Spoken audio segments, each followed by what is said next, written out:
Bonsoir à tous et bienvenue. À la une ce soir, la rencontre entre le Premier ministre par intérim et les ambassadeurs accrédités en Côte d'Ivoire. En ligne de mire, l'arrêt de la Cour africaine des droits de l'homme et des peuples, avec à la clé l'ouverture des CEI locales à l'opposition.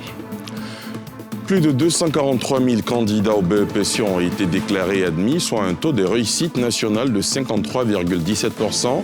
Les résultats du brevet d'études de premier cycle à session 2020 ont été proclamés cet après-midi. La joie des admis, la détresse des récalés à suivre dans ce journal. Et puis dans 6 mois, la numérotation téléphonique en Côte d'Ivoire passera de 8 à 10 chiffres.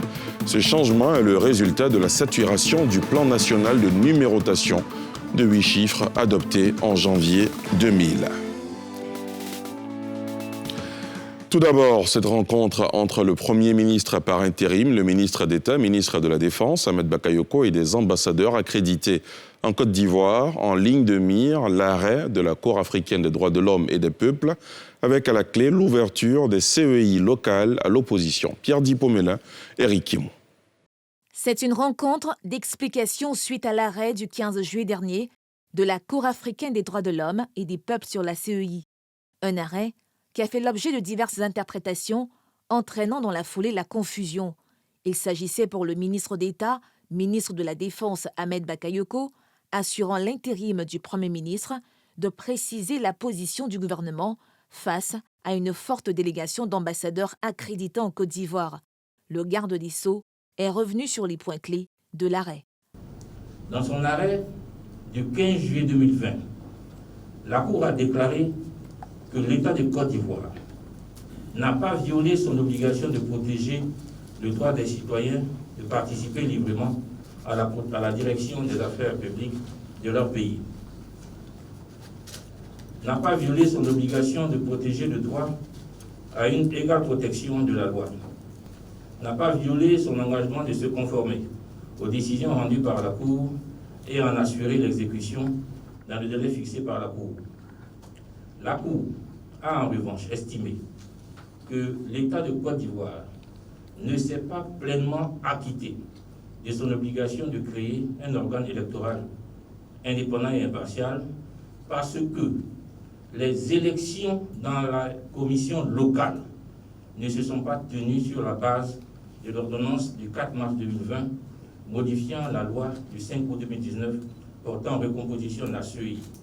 L'arrêt de la CADHP met uniquement en cause les représentations des CEI locales, selon le garde des Sceaux, reprochant à ces CEI locales une faible représentation de l'opposition. Si le gouvernement justifie ce fait par un boycott de l'opposition, il veut tout de même corriger cette faille relevée par l'institution judiciaire. Nous sommes d'accord pour dire, en application de l'ordonnance du 4 mars, le PDCI puisse venir et au niveau de la commission centrale et au niveau des commissions locales, que nous puissions refaire les élections au niveau des commissions locales pour tenir compte de cette présence et arriver à un meilleur équilibre tel que souhaité par la Cour. Et du point de vue des diligences administratives, le ministre de l'Intérieur vient de vous dire qu'il a adressé par 2 fois des courriers au PDCI pour qu'ils puissent désigner leurs représentants étant le parti de l'opposition le mieux représenté au Parlement. Et à la faveur de cette réponse, la CEI, dont c'est la compétence, pourra organiser les nouvelles élections au niveau des CEI locales. Mais tout cela a des contraintes de calendrier. Passé un certain délai, la CEI sera obligée de tirer les conséquences de la présence ou non du PDCI. Donc c'est important pour nous de prendre à témoin la communauté internationale. Philippe Poinceau, représentant résident des Nations Unies en Côte d'Ivoire, a salué les efforts du gouvernement. Nous avons apprécié ce geste qui nous a permis de mieux comprendre la position du gouvernement de Côte d'Ivoire concernant l'arrêt de la Cour africaine des droits de l'homme. Nous avons également eu l'occasion d'échanger de manière très constructive autour d'un certain nombre de messages consensuels qui permettraient, dans l'esprit d'un dialogue large, d'aller de l'avant vers des élections apaisées. Nous avons pris bonne note des propositions faites par le gouvernement pour, dans la mesure du possible et de façon réaliste, rendre possible certaines des recommandations de la Cour africaine et, dans l'ensemble, constater que la loi, telle qu'elle était votée, n'a pas été remise en cause par la Cour africaine. À quelques mois des élections présidentielles, l'opposition organisée en plateforme réclame une refonte de la commission électorale indépendante, tant au niveau local qu'au niveau central. Le verdict donné par la Cour africaine des droits de l'homme et des peuples a aussi fait réagir plusieurs organisations de la société civile ivoirienne. Pour elles, le mécanisme de désignation de leurs représentants au sein du bureau central de la CEI s'est fait dans les règles de l'art. Il n'y a eu aucune pression aux violations en la matière, comme tend à laisser transparaître le récent verdict de la Cour. Ces précisions émanent de plus de 100 ONG de Côte d'Ivoire réunies au sein de réseaux et coalitions ivoiriennes, dont PIS et le POESI. Tiémé Dandje, Aruna Zeba. Les réseaux et coalitions des organisations de la société civile en Côte d'Ivoire montent au créneau, alors que la Cour africaine des droits de l'homme et des peuples, dans son arrêt sur le dossier de la commission électorale indépendante, laissait entendre que le mécanisme de désignation des représentants de certaines parties, dont les organisations de la société civile, comportait des vices. Plus de 100 ONG répliquent. Dans une déclaration, le porte-parole des organisations siégeant à la commission centrale de la CEI dément et fait des précisions. Pour le cas précis de la commission électorale indépendante, les plateformes des organisations de la société civile ayant participé au dialogue politique ont chacune organisé des rencontres à l'effet de désigner leurs représentants à la commission centrale de la CEI. Les personnalités désignées à l'issue de leur délibération ont toutes été nommées sans interférence ni modification. Ce mécanisme qui fonctionne correctement parce que conférant aux organisations de la société civile le droit de choisir librement leurs représentants est un acquis démocratique en vertu des principes de liberté et de gouvernance qui ne sauraient être négociés au détour d'une décision de justice. L'orateur note par ailleurs que la Cour, dans son arrêt, n'a pas enjoint à l'État défendeur de reformer la loi querellée. Ainsi, dira-t-il, l'institution continentale reconnaît implicitement que la commission centrale de la CEI est indépendante et non inféodée à l'exécutif ivoirien. Les organisations de la société civile notent la non-remise en cause de la loi numéro 19-708 du 5 août 2019 portant recomposition de la commission électorale indépendante au regard des instruments pertinents et relatifs aux droits de l'homme et encourage l'État de Côte d'Ivoire à envisager toute autre mesure pour corriger les anomalies constatées au niveau des commissions locales, conformément à la décision de la Cour africaine des droits de l'homme et des peuples.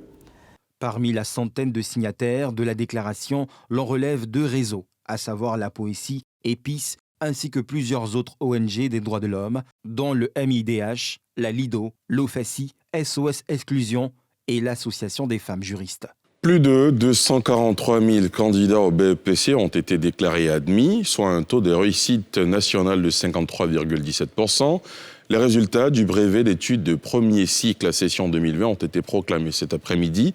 La joie des admis, la détresse des récalés, à suivre dans ce reportage de Tiémé Dandje et Aruna Zeba.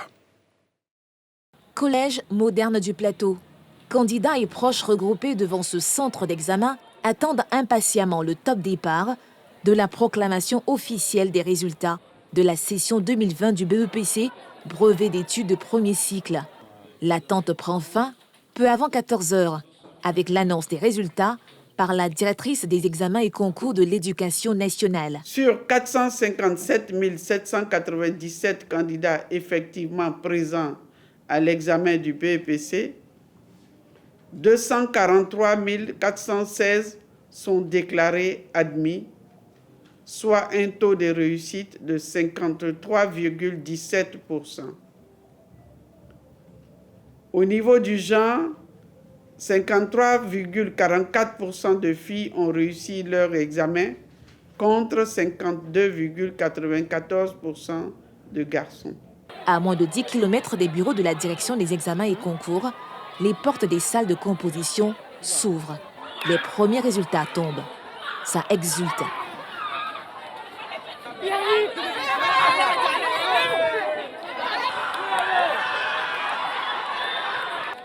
Tous les cœurs ne sont pas à la joie. D'autres ont la tristesse dans le regard. Parmi eux, cette recalée qui dit avoir ruiné les espoirs de son père. Je n'ai pas fait l'EPS et puis je n'ai pas fait l'oral. Voilà, donc c'est ça qui m'a un peu cassé. Après, 6 ans d'années à la maison, sans partir à l'école, moi je me dis que j'ai fait mon effort. J'ai voulu faire au moins plaisir à mon papa, mais Dieu n'a pas voulu. Des admis, eux, dédient leur réussite à leurs parents qu'ils entendaient honorer. En fait, j'ai pas les mots pour exprimer ma joie en fait. Je suis tellement contente que je sais pas. Cette réussite, elle est dédiée à quelqu'un qui m'est spécial. À mon père qui est décédé. Je sais que de là où il est fier de moi. Je suis trop contente parce que maman m'avait dit que si je pas, il a parti au village. Et bien, je suis contente parce que je vais rester avec mes camarades. Et je suis trop contente pour moi et pour mes parents. Dans la cour, au fur et à mesure que les résultats tombent, l'ambiance monte. Se congratulant, les uns s'abandonnent dans les bras des autres pour célébrer leur premier diplôme du secondaire général qui leur ouvre les portes du second cycle.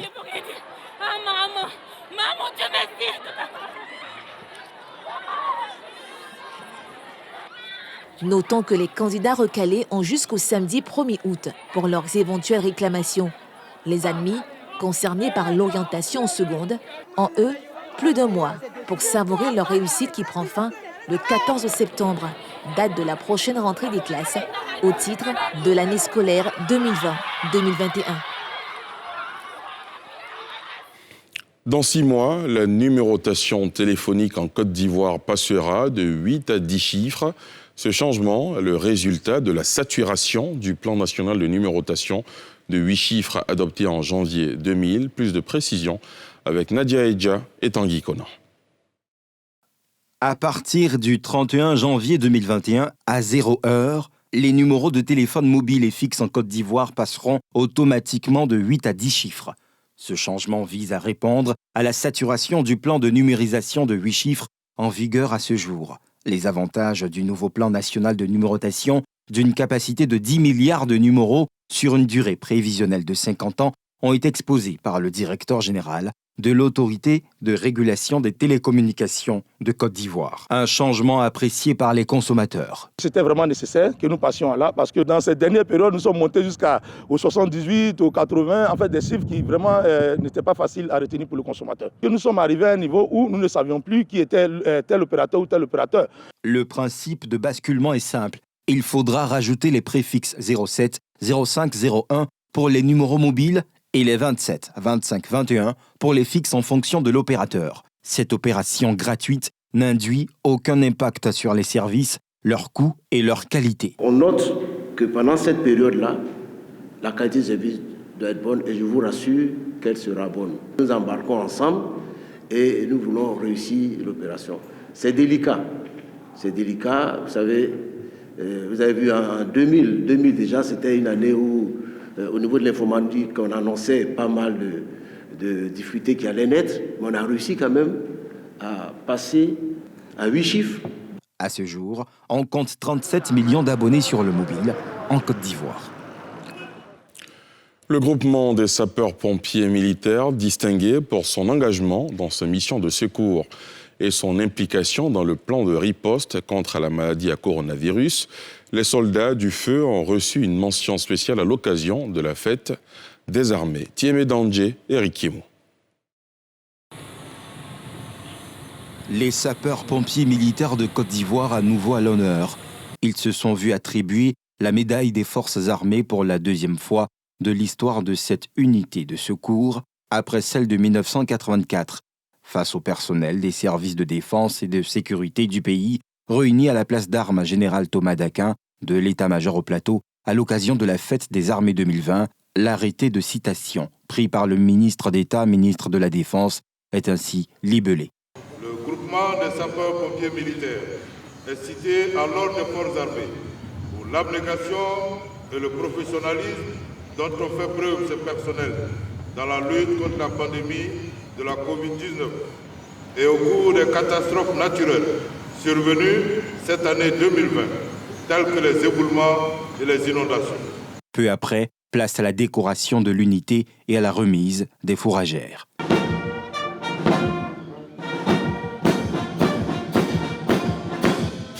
Outre les soldats du feu, des personnes physiques issues des services des forces armées de Côte d'Ivoire et de la gendarmerie nationale sont honorés.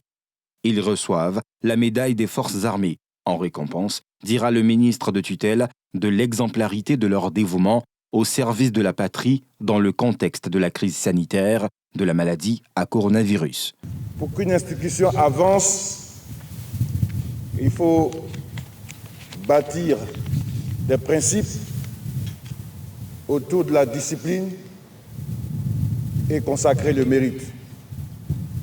Oui, discipline, quand nous avons des éléments qui ne font pas honneur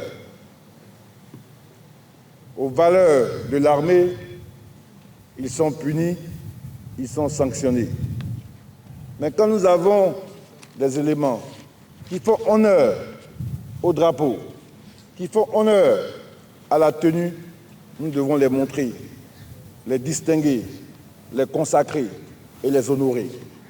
C'est comme ça qu'une institution progresse. Ceux qui sont tombés pour la défense de la nation n'ont pas été oubliés. Une gerbe de fleurs a été déposée en leur honneur au pied de la stèle aux morts, avant l'hymne aux morts qui marque la fin de la fête des armées 2020, une édition sobre imposée par les mesures anti-Covid-19. En politique, le président du Front populaire ivoirien, Pascal Affi-N'Guessan, a déposé hier son dossier de candidature à la candidature de son parti au siège de la formation en vue de la présidentielle d'octobre prochain. Dossier de candidature réceptionné par le président du comité de contrôle du parti.